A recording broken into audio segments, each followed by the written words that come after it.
quero partilhar um texto muito conhecido de todos, que é Apocalipse capítulo 1. Abra sua Bíblia comigo, por gentileza, nesta passagem. Apocalipse capítulo 1. Vamos ler dos versos 9 a 13. E depois capítulo 3, versos 14 a 22.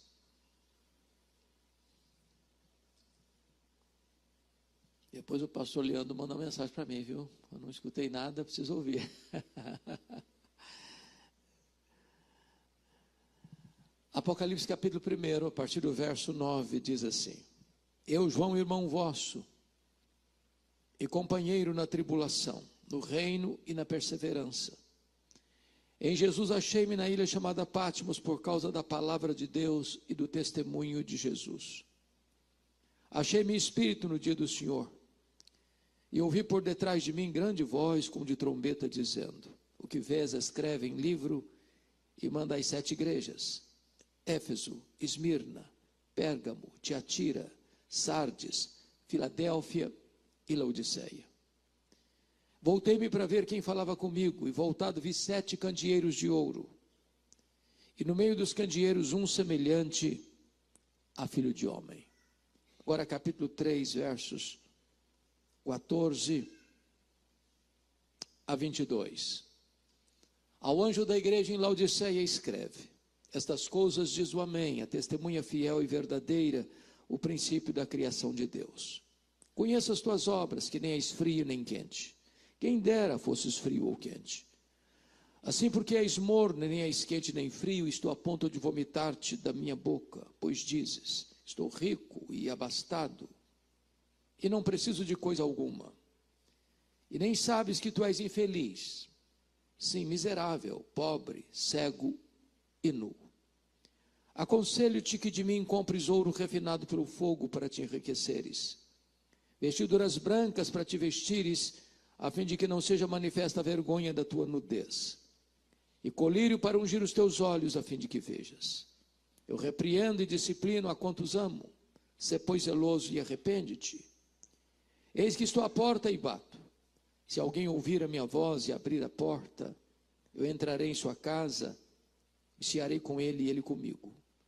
Ao vencedor dar-lhe-ei sentar-se comigo no meu trono, como eu venci e sentei com meu Pai no seu trono.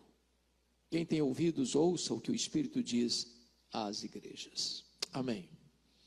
Eu quero conversar um pouco com os irmãos sobre o tema a restauração do fervor espiritual. Os anos mais sombrios da história da igreja no primeiro século haviam começado desde que Nero, no ano 54, assumiu o poder de Roma.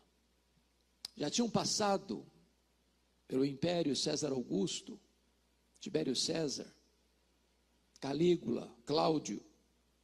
Agora estava governando Nero, um homem rude, devasso, violento, que mandou matar sua própria mãe. 10 anos depois que ele estava no poder, uma tragédia acontece no Império. A cidade de Roma, maior, mais rica e mais populosa cidade do mundo, é criminosamente incendiada. Enquanto ele assistia o horrendo espetáculo do alto da Torre de Mecenas. Quando o incêndio acabou, a cidade estava devastada. Dos 14 bairros, 10 foram destruídos pelas chamas. Os 4 bairros restantes, densamente povoados por judeus e cristãos, dão a Nero um álibi para botar a culpa do incêndio de Roma nos cristãos. E os cristãos passaram a ser crucificados, queimados vivos, um banho de sangue, uma chacina. 2 anos depois dessa tragédia, começa a guerra judaica em Israel. Uma sinagoga judaica fora profanada, e os zelotes, que nunca foram favoráveis ao governo de Roma e Israel, se rebelam contra Roma. E Roma manda para lá o general Tito para tentar contornar essa rebelião. 2 anos depois, ano 68, Nero é deposto pelo Senado romano e comete suicídio. 2 anos depois, anos 70, a rebelião em Israel está incontrolável. O general Tito cerca Jerusalém, destrói Jerusalém, incendeia o templo de Jerusalém e dispersa os judeus na maior dispersão de todos os tempos, desde o ano 70 a 14 de maio de 1948.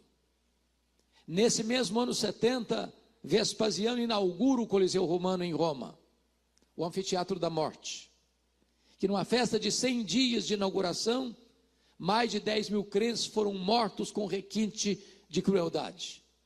Os crentes serão enrolados em peles de animais e jogados nas arenas para os cães morderem, para os touros pisarem e para os leões esfoimados da Líbia devorarem. Um verdadeiro massacre.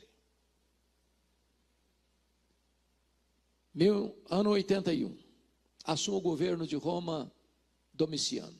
Este homem foi tão mau, tão perverso, que ele foi chamado de Nero Redivivo.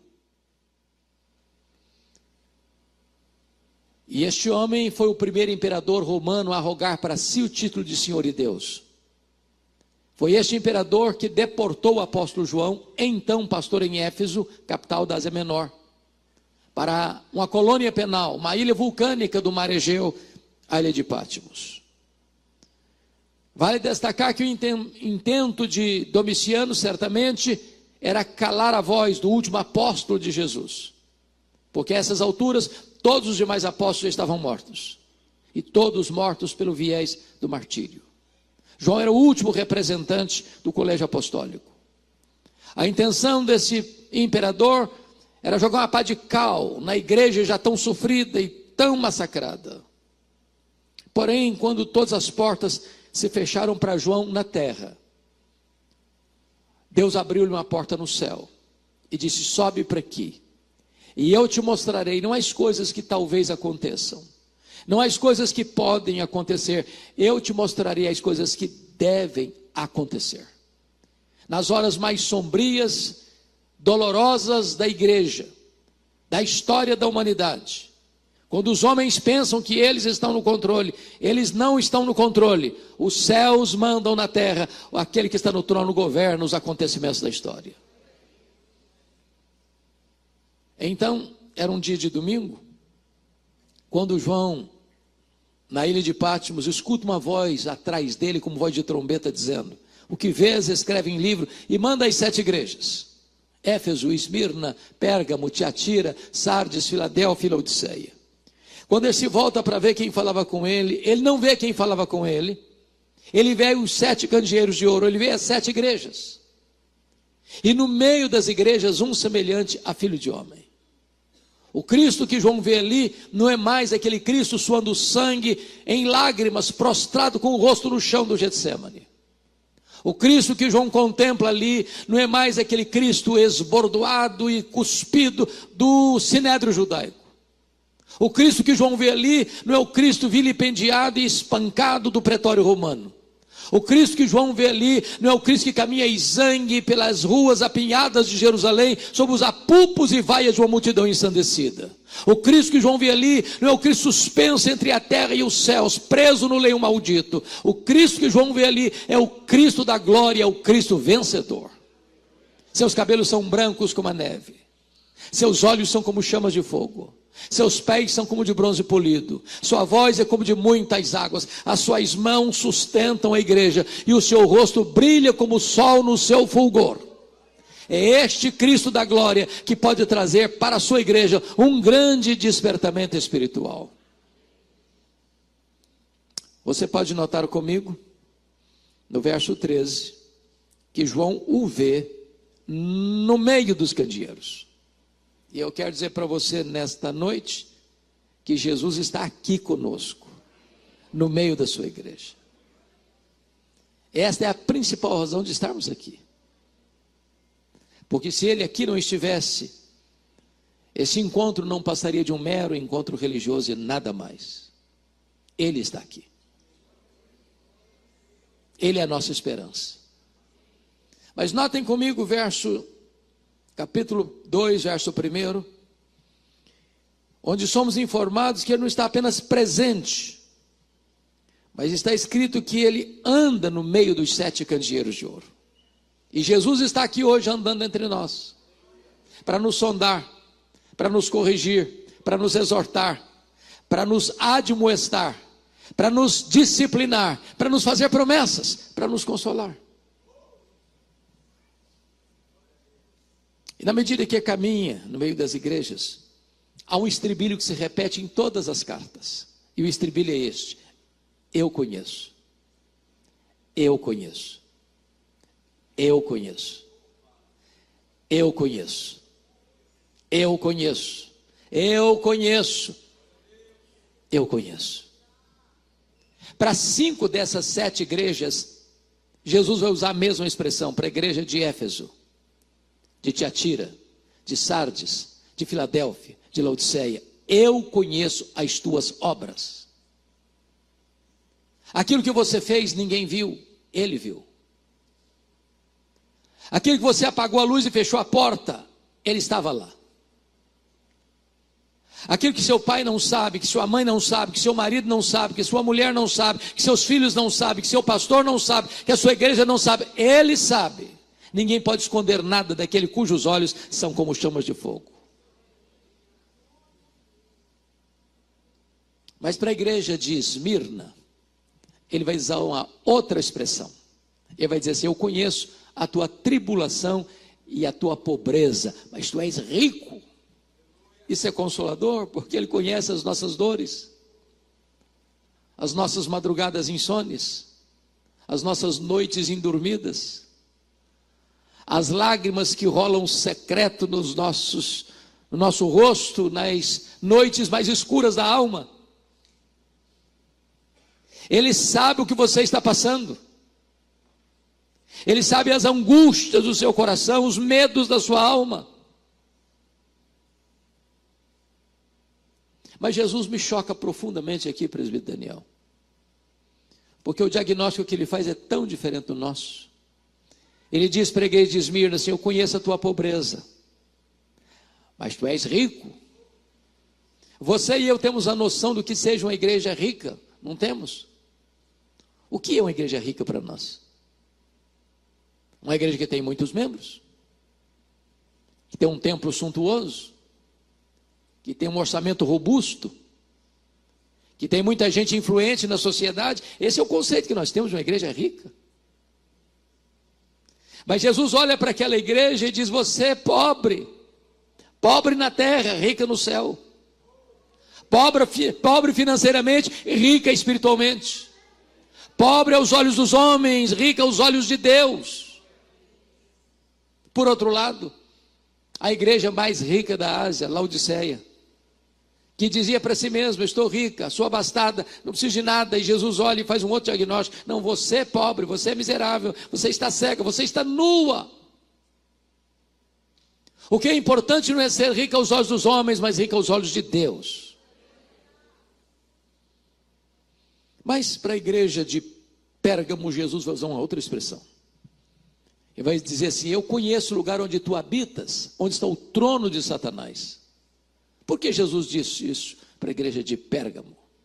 Possivelmente por 2 razões. Primeiro, porque quando se disputava na Ásia Menor qual cidade construiria o primeiro templo de adoração ao imperador, e Domiciano foi o primeiro imperador a rogar para si o título de Senhor e Deus, Pérgamo ganhou concorrência da própria capital da província, que era Éfeso. Então, muito provavelmente, o que Jesus está dizendo é o seguinte: qualquer lugar onde um homem é venerado, onde um homem é colocado no pedestal, aí está o trono de Satanás. Porque todo humanismo idolátrico é satânico. Deus não divide a sua glória com ninguém. A segunda razão possível é que Pérgamo hospedava o culto de Esculápio. Esculápio era conhecido como Deus da cura, representado por uma serpente. Pessoas vinham a Pérgamo diariamente para serem curadas das suas doenças, por esse Deus criado e fabricado pela mente humana. É por isso que quando você vai ao seu médico até hoje, você vai ver bordado no jaleco branco de seu médico uma serpente. Isso vem de Pérgamo, isso vem de Esculápio, isso vem do chamado Deus da cura. Então o que possivelmente Jesus está dizendo é o seguinte: qualquer lugar onde um homem fabrica um Deus, um ídolo, seja ele material ou imaterial, e se prostra diante dele, aí está o trono de Satanás. Porque o ídolo é nada, ele é pau, ele é pedra, ele é gesso. Mas o apóstolo Paulo diz que por trás do ídolo estão os demônios. O que é curioso é que onde Satanás tem um trono, aí Jesus planta uma igreja para servir e adorar o Rei dos Reis e o Senhor dos Senhores. A igreja vai se inserindo nos ambientes mais hostis, e o Senhor vai plantando aqueles que são seus nos lugares mais inóspitos à fé. Mas na medida que Jesus caminha entre as igrejas, ele tem elogios a fazer, ele tem censuras a fazer. Duas igrejas só recebem elogios, nenhuma censura. Quais igrejas? Esmirna, a mais pobre, Filadélfia, a mais fraca. Jesus disse para Filadélfia: eu conheço as tuas obras, tu tens pouca força, mas eu coloquei diante de ti uma porta aberta. A porta que eu abro ninguém fecha, a porta que eu fecho ninguém abre. O que é importante para a igreja, irmãos, não é ser grande ou poderosa, conforme o conceito dos homens, mas ser fiel ao Deus Todo-Poderoso, que abre portas e fecha portas. Mas para 4 igrejas, Jesus vai fazer elogios e fazer censuras. Para a igreja de Éfeso, Jesus vai elogiar o fato daquela igreja ser zelosa da doutrina, da sã doutrina, uma igreja que não suporta os falsos apóstolos, uma igreja que odeia a obra dos nicolaítas. É preciso então afirmar que nenhuma igreja pode agradar ao Senhor Jesus se ela transige com a verdade, se ela negocia princípios e valores, se ela torna a mensagem mais palatável para agradar as pessoas. Nós não temos o direito de amaciar, de açucarar a mensagem do Evangelho para atrair gente. A igreja precisa manter a sã doutrina, precisa ser fiel às Escrituras. Mas ainda o Senhor Jesus elogia aquela igreja pela sua capacidade de suportar sofrimento por causa da sua fé. Uma igreja que não fica de cócoras diante da perseguição. Uma igreja que não sucumbe diante das ameaças. Uma igreja que não se intimida diante da pressão e ódio do mundo. Uma igreja que está pronta a morrer, mas não está pronta a pecar.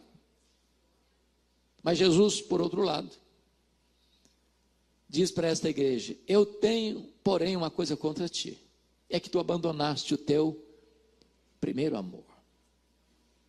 E aqui está algo muito perigoso para você e para mim. É o risco de, na defesa da fé, perder a piedade. Mantemos a sã doutrina, mas perdemos o fervor.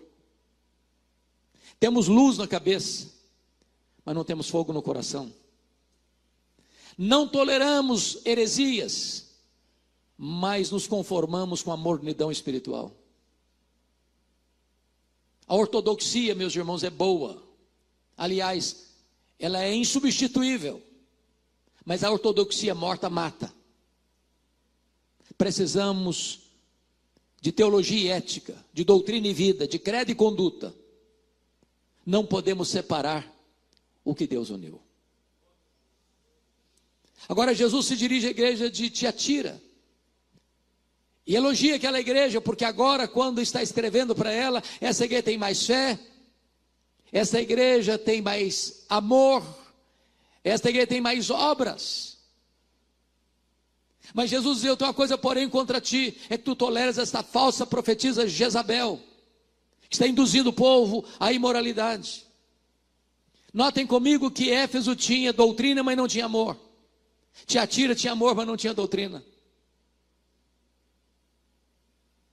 Ou seja, uma igreja que transige com a verdade, uma igreja que abre mão da sã doutrina, uma igreja inclusiva que diz: venha como você está e permaneça como você quiser.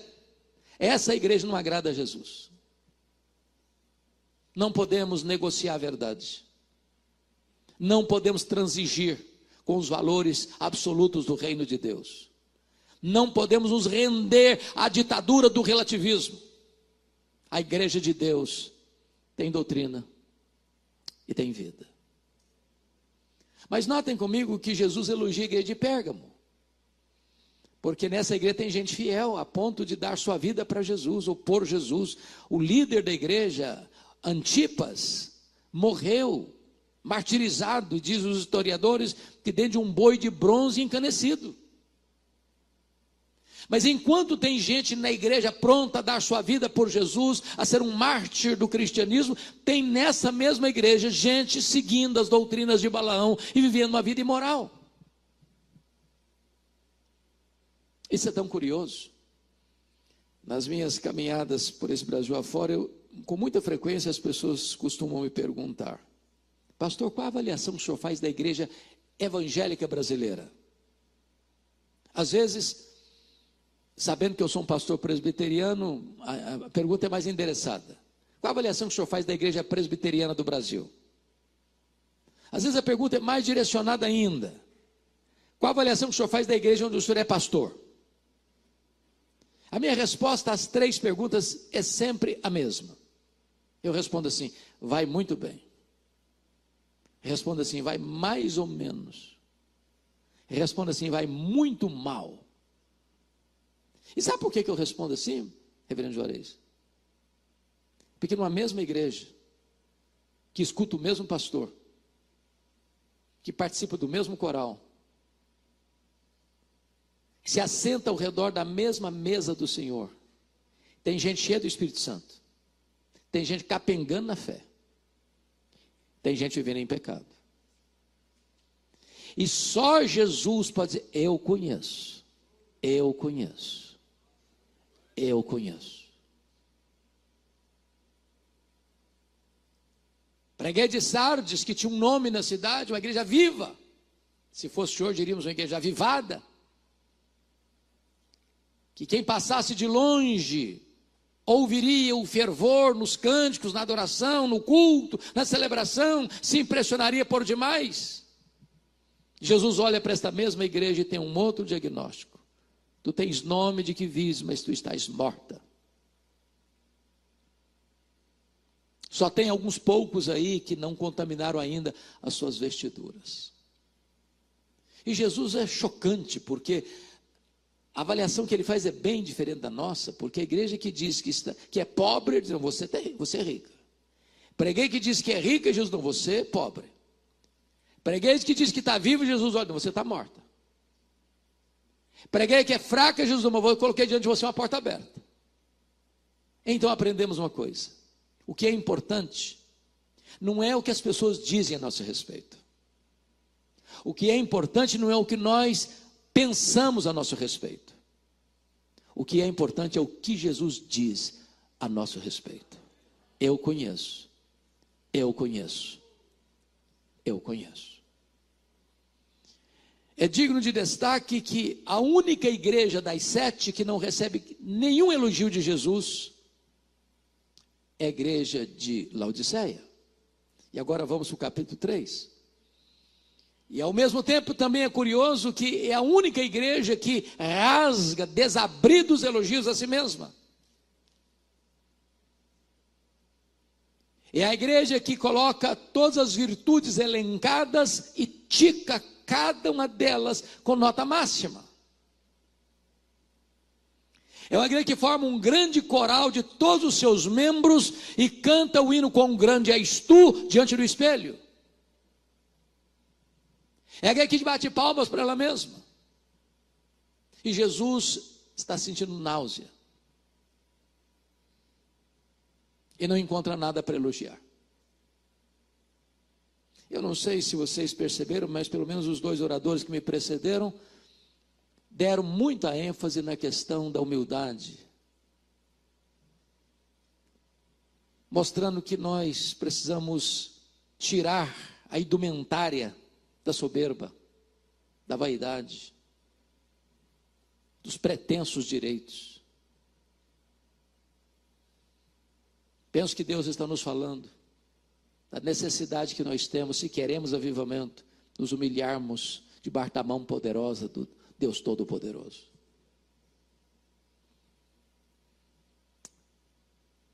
Quando Jesus se dirige a esta igreja, ele destaca 3 coisas e eu passo a enfatizá-las. Jesus faz aqui um diagnóstico. Jesus faz aqui um apelo. Jesus faz aqui uma promessa. Eu não sei se você já parou para perguntar por que Jesus usa as expressões que usa para esta carta, ou nesta carta, ou para esta igreja. Por exemplo, quente, morno, frio, ouro puro, vestes brancas, colírio. Por que Jesus usa essas figuras? É claro que Jesus não usa palavras inúteis e nem usa expressões sem que elas sejam oportunas e pertinentes. É que Jesus conhece o texto e o contexto, a geografia e a história. Jesus conhece o texto e o povo. E aqui uma lição para nós pastores. Pastor Rafael, há pouco tempo, estava pregando, não me recordo a cidade, eu estava com ele, e ele enfatizando, foi no nosso encontro de mentoria, lá em Campinas, que o pastor precisa conhecer a cidade onde ele é pastor. Quantos habitantes tem? Como é que é o comércio? Como é que é a indústria? Como é que é a população? Quem governa? Qual a densidade dessa cidade? Qual a renda dessa cidade? Qual a cultura dessa cidade? Jesus conhece Laodiceia, conhece a geografia, conhece a história, conhece a economia, conhece a indústria. Precisamos nos inserir, precisamos sair dos gabinetes, precisamos botar o pé na rua, precisamos gastar mais os sapatos do que a sola, do que o assento dos bancos. A pergunta é por que Jesus usou essas figuras? Por exemplo, quando falou de quente, morno, frio, é que Jesus conhecia a geografia. Ali naquela região chamada a região do Vale do Rio Lico, que era a região mais próspera da Ásia Menor e hoje uma das mais prósperas da Turquia Asiática, havia uma região metropolitana composta de 3 cidades, que era Hierápolis, Colossos e Laodiceia. Tanto é verdade que quando Paulo envia a carta aos Colossenses, ele manda que a mesma carta seja lida em Hierápolis e Laodiceia, era uma região metropolitana. Hierápolis era mundialmente conhecida pelas suas águas quentes, águas termais. Lá tem o chamado Castelo de Algodão, onde as águas vão brotando em cascatas, formando piscinas naturais, e as pessoas vinham e vêm até hoje tomar banhos terapêuticos. Era a nossa Caldas Novas brasileira. Do outro lado do Rio Lico ficava Colossos, também conhecida pelas suas águas frias, terapêuticas. Mas Laodiceia, a maior cidade, não tinha fontes nem de águas quentes, nem de águas frias. As águas chegavam por meio de aquedutos e chegavam mornas, tépidas, impróprias para beber e impróprias para o uso terapêutico. Jesus pega esse gancho e diz: quem dera você fosse quente como as águas de Hierápolis, quem dera você fosse fria como as águas de Colossos, mas porque você é morna como as águas que chegam na cidade, eu estou a ponto de vomitar-te da minha boca. Porque ele usa a figura do ouro puro. Porque Laodiceia era a cidade dos endinheirados, dos banqueiros, dos ricaços. Para você ter uma ideia, no ano 46 depois de Cristo, essa região metropolitana foi sacudida por um grande terremoto. As cidades de Hierápolis e Colossos nunca se recompuseram, mas os ricaços de Laodiceia reconstruíram a cidade sem precisar de usar dinheiro público. E Jesus está dizendo: vocês se orgulham do seu ouro, mas espiritualmente vocês estão pobres. Por que Jesus usa a figura das vestes brancas? Porque Laodiceia era o maior centro têxtil da Ásia Menor. A lã negra produzida naquela região era mundialmente conhecida. E Jesus está dizendo: vocês se orgulham das suas fábricas de roupas, mas espiritualmente vocês estão nus.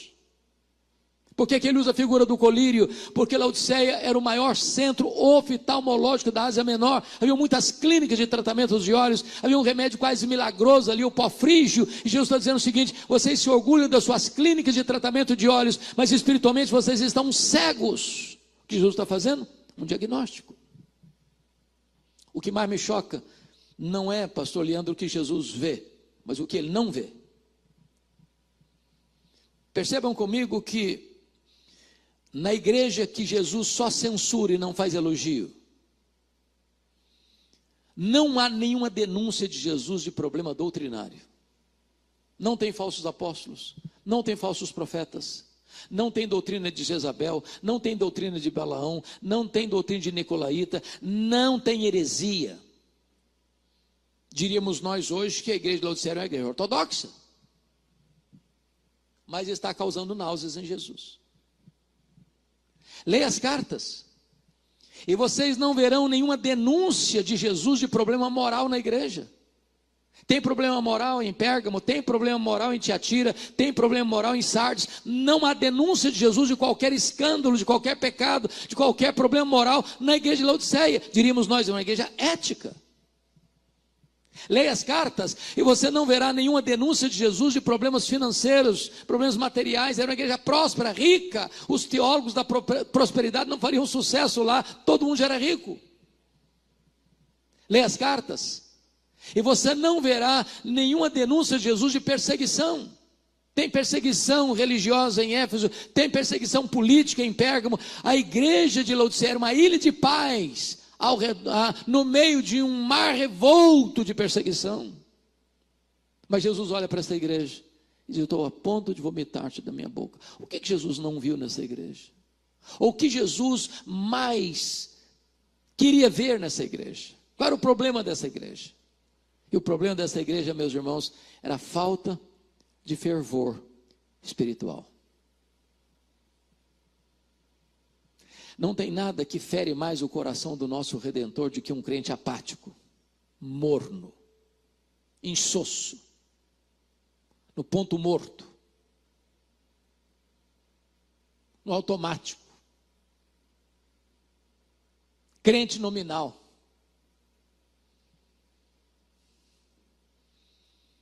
Deus tem me dado a oportunidade de pregar em todos os estados do nosso país e já passou de 1.500 igrejas que eu tive a bênção de pregar. E eu confesso que eu já preguei em igrejas ultraconservadores e já preguei em igrejas ultrapentecostais. Pregar numa igreja ultraconservadora significa que se uma mosca voar na hora do culto, você escuta. Você olha para as pessoas, elas nem mexem o olho, não há nenhuma reação. O rosto não muda, está congelado. Parece que está pregando para a parede, é um desespero. Mas já preguei também, preguei ultrapentecostais, que o barulho era insuportável. Você tem que dizer: calma, gente, calma, menos. Calma, por favor. Calma. Sabe qual a conclusão que eu chego? Que fervor espiritual não tem nada a ver com estilo de culto. Às vezes as pessoas aprendem alguns cacuetes, alguns jargões: glória a Deus, aleluia, levanta a mão, chora. Tem nenhum problema com levantar a mão, que eu levanto também. Mas tem hora que as pessoas engatam determinados jargões fora do contexto. Você está falando do inferno, você vai para o inferno, aleluia. Não, agora não é aleluia, agora é outra palavra que você tem que usar.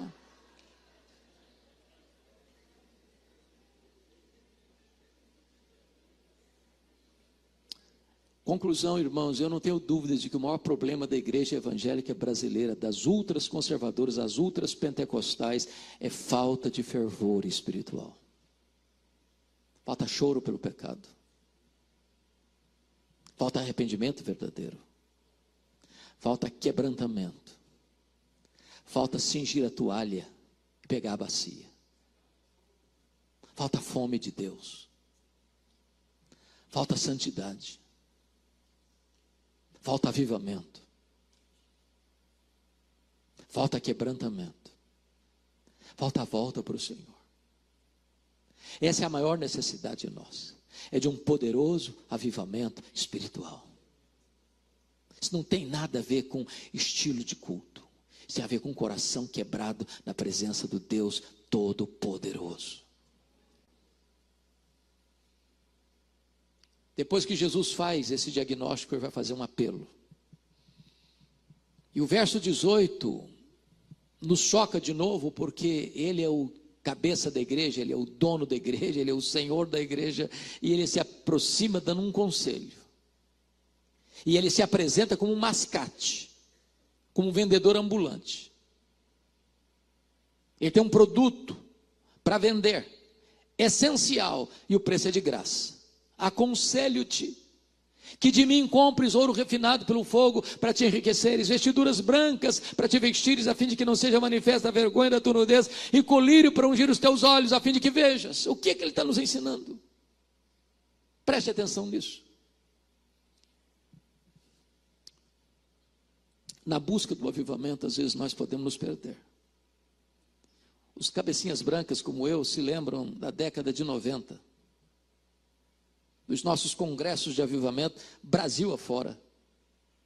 Pastor Rafael, na década de 90, a igreja evangélica brasileira, de norte a sul, de leste a oeste, tinha uma agenda, uma pauta: avivamento, avivamento, avivamento, caravanas e mais caravanas, para os congressos espalhados para todo o Brasil. Mas muita gente, no afã e na busca do avivamento, se perdeu nos labirintos das novidades do mercado da fé, do emocionalismo. E Jesus está dando uma solução aqui. Aconselho-te que tu compres de mim. Aconselho-te que tu compres de mim. Aconselho-te que tu compres de mim. Se nós queremos fervor espiritual, se nós queremos avivamento, não devemos correr atrás das últimas novidades do mercado da fé, nós não devemos correr atrás do experiencialismo heterodoxo, nós precisamos voltar para Jesus e só para Jesus. É Ele quem tem o poder de avivar a sua igreja, é Ele quem derrama do seu espírito, é Ele quem pode aquecer o nosso coração.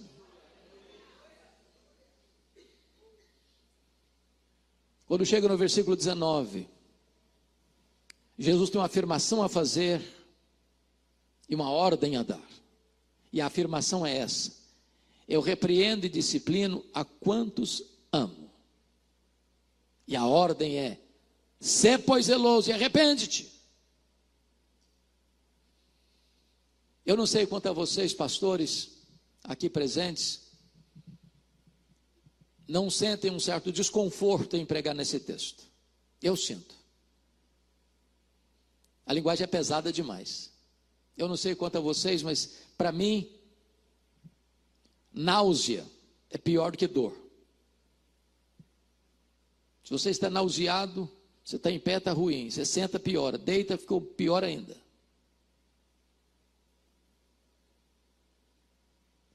E a pergunta é: por que Jesus está pegando tão pesado com essa igreja? Mas a pergunta agora é: por que Jesus está pegando tão pesado com você e comigo? E a resposta é: eu estou pegando pesado com você porque eu não desisto de você, porque eu não abro mão da sua vida. Eu não fui para a cruz, morri, fui sepultado, ressuscitei dentre os mortos, voltei para o céu, derramei o Espírito Santo para produzir um crente apático, morno, insosso. Eu não abro mão de que você seja cheio do Espírito Santo, que você experimente uma vida plena, abundante, maiúscula, superlativa. Eu estou repreendendo você porque eu amo você, porque eu não suporto ver você vivendo uma vida miserável, se eu tenho para você vida abundante. E aí vem a ordem: sê pois zeloso e arrepende-te. Muda a tua vida, muda a tua conduta. Quando chega no verso 20, Jesus amavelmente se apresenta à igreja assim: eis que eu estou à porta e bato. E a ideia de bater e continuar batendo, e insistir e continuar insistindo. Quantas vezes Jesus já insistiu comigo e com você? Cada culto que você vai, cada mensagem que você escuta, é Jesus dizendo: eu estou aqui, estou batendo. Que Ele nos convide a cear com Ele é graça, mas que Ele queira cear conosco é uma grande misericórdia. E a única maneira de aquecer o coração é assentarmos à mesa com Jesus. é termos intimidade com Ele, é conhecê-lo. Quando os discípulos de Emaús tiveram os seus olhos abertos para ver Jesus, o coração aqueceu. E quando o coração aquece, os pés se apressam para falar dele. E quando os olhos se abrem, o coração aquece, os pés se apressam, a boca se abre para dizer que Ele está vivo, Ele é a razão da nossa vida. Sabe o que me impressiona nessa carta? É que Laodiceia fazia tudo dela, por meio dela e para ela. Eles estavam felizes, se olhando no espelho dizendo, está tudo bem com a gente, estamos bem na fita. Aliás, não está precisando de nada. E Jesus está do lado de fora ainda. Irmãos, há um grande risco de nós nos fazermos, como denunciou Amós, fazermos muita coisa. Temos um culto lindo, com muitos sacrifícios, com muitas ofertas, com muita música, com muitas oferendas, porque gostamos disso. Fazemos para nós, para agradar a nós, para sentirmos muito bem. E Jesus do lado de fora, querendo entrar.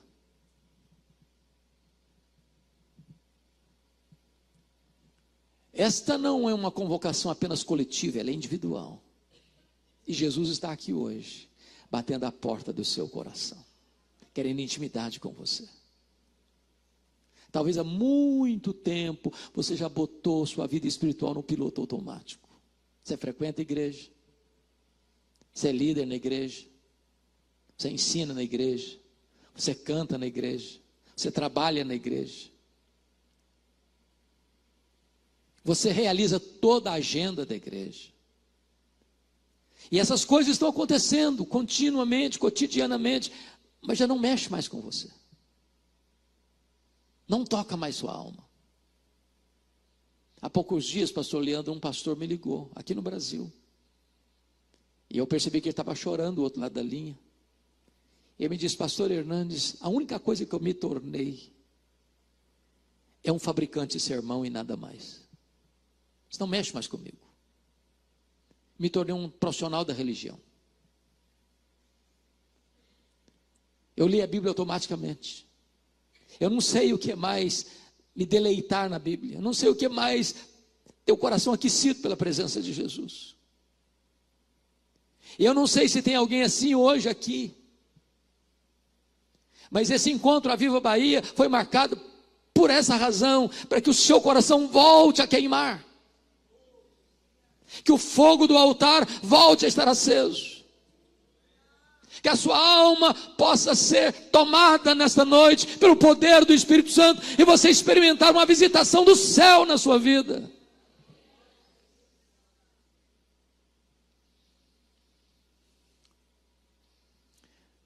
Depois do diagnóstico e do apelo, agora vem a promessa. E o versículo 14 diz por que Jesus tem competência para fazer a promessa. Estas coisas diz o amém. Ele é a última palavra de Deus para você. Se você não escutá-lo, não tem mais esperança. A revelação de Deus é progressiva até Jesus, mas não a partir de Jesus. Ele falou muitas vezes, Deus falou muitas vezes, de muitas maneiras aos pais, pelos profetas. Agora Ele nos fala pelo Filho. Ele é o amém de Deus. Ele é a última revelação de Deus. A testemunha fiel e verdadeira, porque o que Ele fala, Ele cumpre, o que Ele faz, ninguém pode impedir sua mão de fazê-lo. Mas Ele é o princípio da criação de Deus, porque Ele é o agente da criação de Deus, e se Ele do nada criou o universo, Ele tem poder para restaurar o fervor espiritual no seu coração. E a promessa está no verso 21. Ao vencedor, dá-lhe sentar-se comigo no meu trono, que eu venci, sentei com meu Pai no seu trono. A grande pergunta é, quem se assentará publicamente com Ele no trono? Quem assentou-se intimamente com Ele à mesa. Mais do que o céu, Ele tem o trono para você. Seremos corregentes com Ele, para julgar o mundo e os anjos. Portanto, ele termina assim: quem tem ouvidos, ouça o que o Espírito diz às igrejas. No ano 2011, eu tive o privilégio de ir visitar essas 7 igrejas. E eu confesso a vocês que por algumas vezes eu me emocionei muito. Porque essas 7 igrejas da Ásia estão literalmente mortas. Hoje, apenas escombros, pedras reviradas, muita poeira, uma vaga lembrança de uma igreja que existiu no passado. Todas elas morreram. E no lugar onde essas igrejas existiram lá atrás, hoje não tem sequer 1% de crentes. E a pergunta é: por que é que essas igrejas morreram? E a resposta é: porque elas não ouviram o que o Espírito disse a elas. Vamos comemorar este ano 508 anos da Reforma Protestante. A Europa não tem muito o que comemorar. O continente europeu hoje é conhecido como um continente pós-cristão. Visitamos com muita frequência, tantos irmãos aqui fazem isso, mas visitamos igrejas quase que como museus. Belos templos, suntuosos templos, mas vazios. Você vai para a Holanda, até 1960, o povo frequentava a igreja. De 1960 para cá, os templos estão lá, mas vazios. De vez em quando, uma apresentação musical, uma palestra social. Os templos estão vazios. Você vai para a Escócia, o berço do presbiterianismo, a terra de John Knox. Chegamos em Edimburgo, um dos mais belos templos de Edimburgo, perto do castelo, uma torre empinada aos céus. Quando entramos, não tinha púlpito, não tinha banco, é um bar. As pessoas se reúnem para beber. Você vai para a Inglaterra, dos grandes avivamentos, de John Wesley, George Whitefield, William Carey, William Wilberforce, John Charles Ryle, Charles Haddon Spurgeon, Mark Lloyd Jones, John Stott. Hoje a Inglaterra tem menos de 4% frequentando uma igreja. Talvez a figura mais conhecida na Inglaterra hoje é o patrono dos agnósticos, dos ateus, Richard Dawkins, que escreveu Deus, um delírio. A grande pergunta é: por que as igrejas estão morrendo na Europa? E a resposta é: porque elas não ouviram o que o Espírito Santo disse a elas. Você vai para a América do Norte, Estados Unidos e Canadá, você ouve e vê as chamadas dead churches, igrejas mortas. Todas as denominações históricas estão perdendo milhares e milhares de membros todos os anos, todos os anos, todos os anos.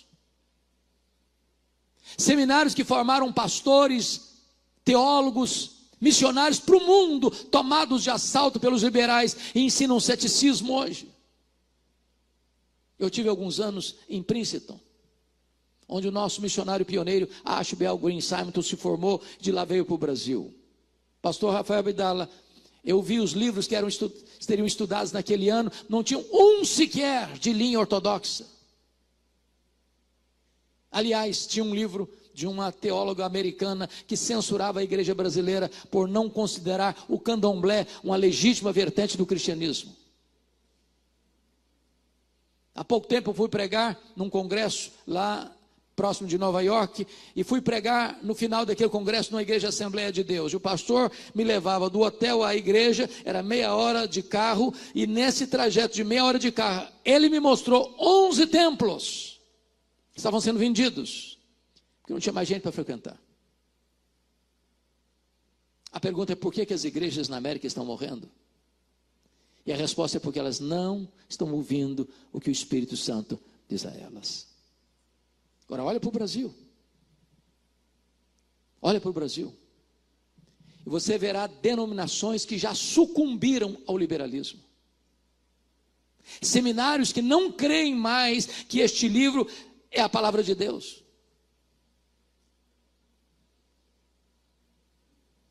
Há poucos dias, Juarez, um colega, não um colega no sentido mais próximo, mas um pastor conhecido meu, me ligou de uma dessas denominações e me disse assim: Pastor Hernandes, a nossa denominação não batizou um crente por igreja, por ano, em média. Olha para o Brasil, irmãos, e vocês verão mega igrejas, mega templos, multidões, mas não tem evangelho, mas não tem palavra de Deus, tem misticismo, tem sincretismo, tem teologia da prosperidade, mas não tem a cruz, mas não tem mensagem de arrependimento, de novo nascimento, de justificação pela fé, de santificação, das glórias do céu, dos horrores do inferno. E onde não tem palavra de Deus, não tem o Deus da palavra. Olha para o Brasil, irmãos, e vocês verão igrejas, louvado seja Deus, ortodoxas, louvado seja Deus, mas muitas delas áridas como um deserto, secas como um poste.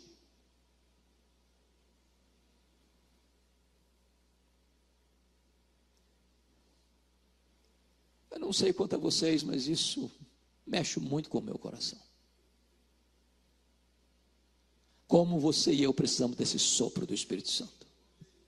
Como a igreja brasileira precisa desse sopro do Espírito Santo. Como nós precisamos de um genuíno, verdadeiro avivamento espiritual.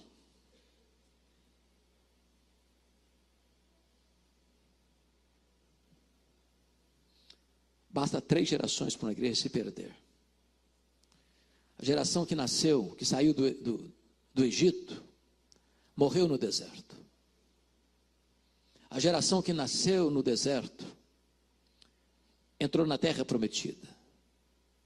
A geração que nasceu na terra prometida, diz a Bíblia, não conhecia mais a Deus.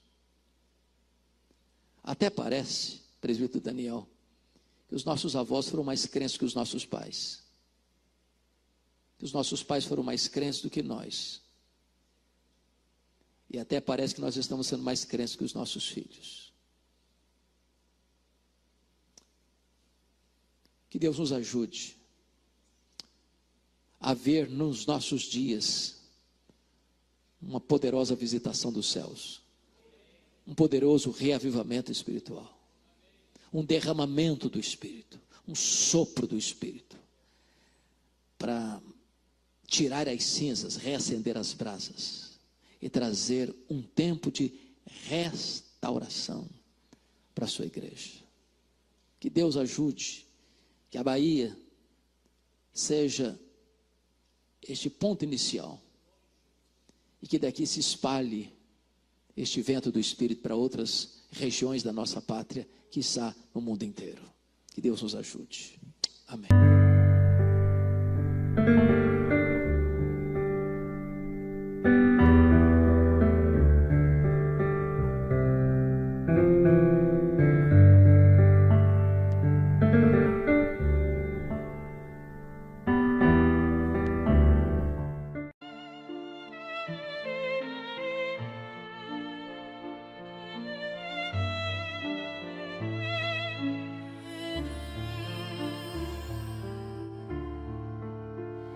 Beneath the stars we whisper dreams. A violin plays soft, it seems. The night unfolds its velvet wings. We dance on air like fancy things. A crescendo builds with every beat. Our hearts, they dance in perfect heat. The world is ours in silent screams. We're floating high on whispering dreams. Together we are one sweet song. The night won't be too late, too long. Our melody will carry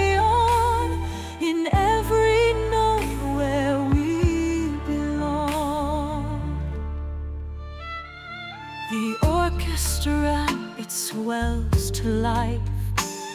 The strings they cut the dark like a knife. Your voice an echo in my soul. In every verse we find the goal. Oh, violins they cry so pure. In every touch we find the cure. Your hand in mine, the music flows.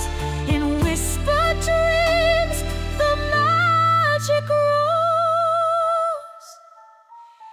Together we are one sweet soul. The night won't be too